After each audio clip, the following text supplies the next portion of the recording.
UK Prime Minister Rishi Sunak has called a general election for the 4th of July, 4 months earlier than expected. A decision that has taken many by surprise. So why now?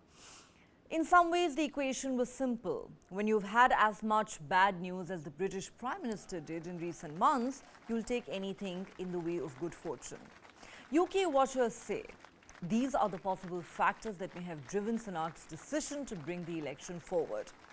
Some signs of light at the end of the economic tunnel, the long-awaited passage of his flagship Rwanda immigration scheme, the prospect of a feel-good soccer tournament, the Euros on the horizon, and some sunnier weather. It must have felt to Sunak that if he waited any longer, things could only get worse. The decision, announced a little after 5 p.m. on Wednesday, came as a shock to Westminster and much of the country at large, where the assumption had been that the Prime Minister would hang on until the fall, allowing him the comfort, should he lose, of going down in history books as having racked up a respectable 2 years at number 10. However, it could be a risky strategy.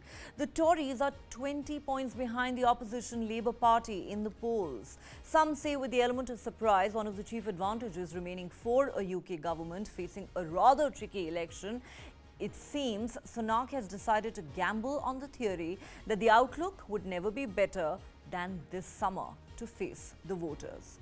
With the exception of a brief spell early this century when the government was run by a coalition, British Prime Ministers have always had the power to call a general election at a time of their choosing, so long as the date falls within 5 years of the last poll.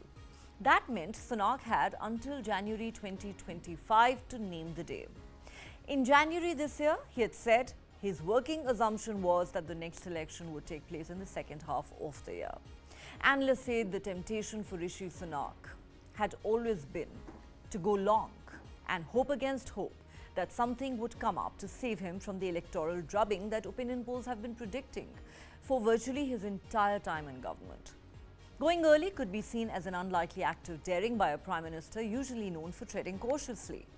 On the morning of his election announcement, the UK Office for National Statistics announced that inflation had finally almost hit the all-important 2% target. That means the Conservatives can now go into the election pointing to stable food prices and energy bills, with voters feeling some impact of Chancellor Jeremy Hunt's 2 cuts to national insurance. Wages are perky, unemployment relatively low but crucially expected to rise by the end of the year. And with his Rwanda immigration scheme finally in place, moving now spares him the embarrassment of a likely surge in small boat crossings later in the summer. Observers also say, from all accounts, Sunak didn't seem to be loving life at number 10. He was handed a near impossible task, coming in as he did at the tail end of well over a decade of Conservative rule, and with his predecessor Liz Truss having tanked the economy. That created what they say appears to be a Black Wednesday moment, named for the day in 1992 when former Tory Prime Minister John Major oversaw Britain crashing out of the exchange rate mechanism, an economic and political disaster so acute that voters never again trusted his government and voted him out and Tony Blair in 5 years later. Bruised by the sky-high mortgages and cost-of-living pressures ushered in during Truss's brief time at the helm, voters were reluctant to give Rishi Sunak a chance for all his claims to have restored stability and competence to 10 Downing Street. Sardonically, some British political writers also say, with Sunak having been frustrated politically, life in the cramped flat in number 10 must have seemed less and less appealing, especially after his and his wife's personal fortune increased by £120 million to £651 million. So, what are the big issues in this UK election? The economy. Britain faces high inflation and slow growth, making many feel poorer. Although the Conservatives halved inflation from its peak of 11.1% in October 2022, the economy entered a technical recession in late 2023, raising doubts about their policies. Immigration. The issue of asylum seekers and economic migrants crossing the English Channel has raised border control concerns. The Conservative plan to deport some migrants to Rwanda faces criticism for being inhumane and ineffective. Healthcare. The NHS struggles with long waiting lists and delays in services, leading to public frustration over healthcare delivery. The environment. Rishi Sunak has delayed environmental commitments such as ending sales of petrol and diesel vehicles and approving new North Sea oil drilling, which critics argue undermines efforts to combat climate change. So what happens next? According to multiple opinion polls, Rishi Sunak's party, the Conservatives, which has been in power for the last 14 years, is expected to lose this election to the opposition Labour Party led by Keir Starmer. Many say it could be a crushing defeat. The Tories are trailing Labour in all opinion polls, in fact. Public opinion regarding Sunak's government has been on the downhill track.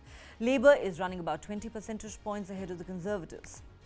Since taking the Prime Minister's post less than 2 years back, Sunak has tried and failed to position himself as a reformer, technocrat and steady leader. There are also those who say the global cost of living crisis has overshadowed any successes the Sunak government may have had. Therefore, the Prime Minister's decision to hold early snap elections received a mixed response from his own party. Some Tories believe the time is right for an election, considering potential legal challenges and economic uncertainties, while others were shocked by the decision. Standing outside his Downing Street office in heavy rain to announce the election, Sunak listed his achievements, both as Prime Minister and former Finance Minister. Now, both parties have begun campaigning, focusing on the economy and defence. Sunak's government accuses Labour of planning tax hikes and being unprepared for global challenges. Labour blames the Conservatives for economic mismanagement over the past 14 years, resulting in instability and slow growth. If Labour wins, Britain will see 6 Prime Ministers in 8 years, a situation not witnessed since the 1830s. The question we are asking on Global Lens tonight is this: could the UK election on the 4th of July bring the curtains down on the reign of the country's first India-born Prime Minister? What is this election likely to mean for Sunak's political career and for the British people? Earlier today, I spoke with His Majesty the King to request the dissolution of Parliament. The King has granted this request, and we will have a general election on the 4th of July. This election will take place at a time when the world is more dangerous than it has been since the end of the Cold War.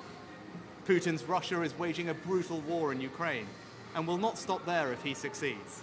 That war has also made it all too clear the risk to our energy security. In the Middle East, the forces of Islamist extremism threaten regional and ultimately global stability.